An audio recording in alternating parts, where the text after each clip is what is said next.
Hello, sisters and brothers. Our devotional for today, for June 26th, is a reflection on My Utmost for His Highest, a series of devotionals written and compiled by Oswald Chambers. You can always find the link for the daily devotional at utmost.org. And today's devotional talks about drawing on the grace of God now.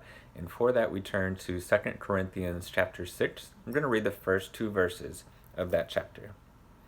As God's co-workers, we urge you not to receive God's grace in vain.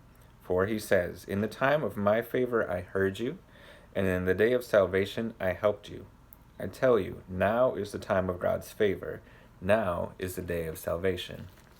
And as I mentioned, this devotional is titled Drawing on the Grace of God Now, looking at this verse, 2 Corinthians 6, verse 1. We plead with you not to receive the grace of God in vain. The grace you had yesterday will not be sufficient for today. Grace is the overflowing favor of God, and you can always count on it being available to draw upon as needed. In much patience, in tribulations, in needs, in distresses, that is where our patience is tested. 2 Corinthians 6, verse 4. Are you failing to rely on the grace of God there? Are you saying to yourself, "Oh well, I won't count this time"? It is not a question of praying and asking God to help you. It is taking the grace of God now. We tend to make prayer the preparation for our service, yet it is never that in the Bible. Prayer is the practice of drawing on the grace of God. Don't say, "I will endure this until I can get away and pray." Pray now. Draw on the grace of God in your moment of need. Prayer is the most normal and useful thing. It is not simply a reflex action of your devotion to God. We are very slow to learn to draw on God's grace through prayer. Verse 5 of that chapter says, "In stripes, in imprisonments, in tumults, in labors, in all these things, display in your life a drawing on the grace of God, which will show evidence to yourself and to others that you are a miracle of His."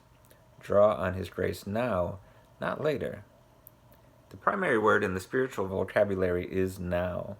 Let circumstances take you where they will, but keep drawing on the grace of God in whatever condition you may find yourself.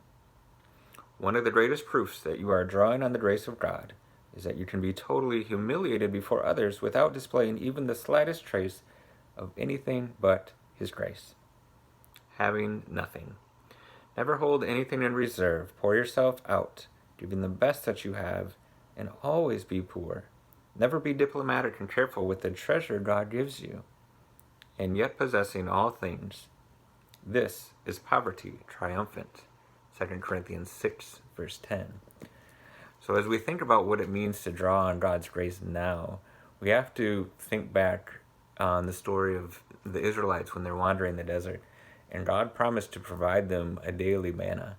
And at first you see that some of the Israelites thought, well, how do I know that God is going to provide for me tomorrow? And they kept more than what they needed for the day.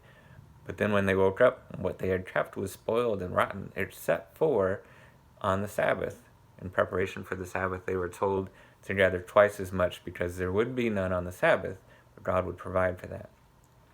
How often do we hold on to some of our reserve, some of our grace, in a sense, because we don't really trust that God is going to continue to provide grace for us. So we don't fully pour ourselves out. But what Chambers is reminding us, and that passage of Scripture reminds us, is that we are to be present in the moment now, relying on God's grace now. And so many times we will pray as if that's the final act that we should do before we enter into something, and forget that we can pray while we are in the moment, while we are in the experience. So no matter what you're going through, you can pray and you can draw on God's grace, His abundant ocean of grace, so that He will supply all that we need even in the moment. So if you feel like maybe you're running a little bit low, or you're trying to hold on to the last little bit of grace, rest assured that God is going to provide more than enough grace for you. You can give grace freely. You can demonstrate God's grace freely, because God will continue to provide. He is fully generous and abundant with His grace. So draw on it now and don't hold on to it for later. Thank you as always for listening. Be safe and stay well.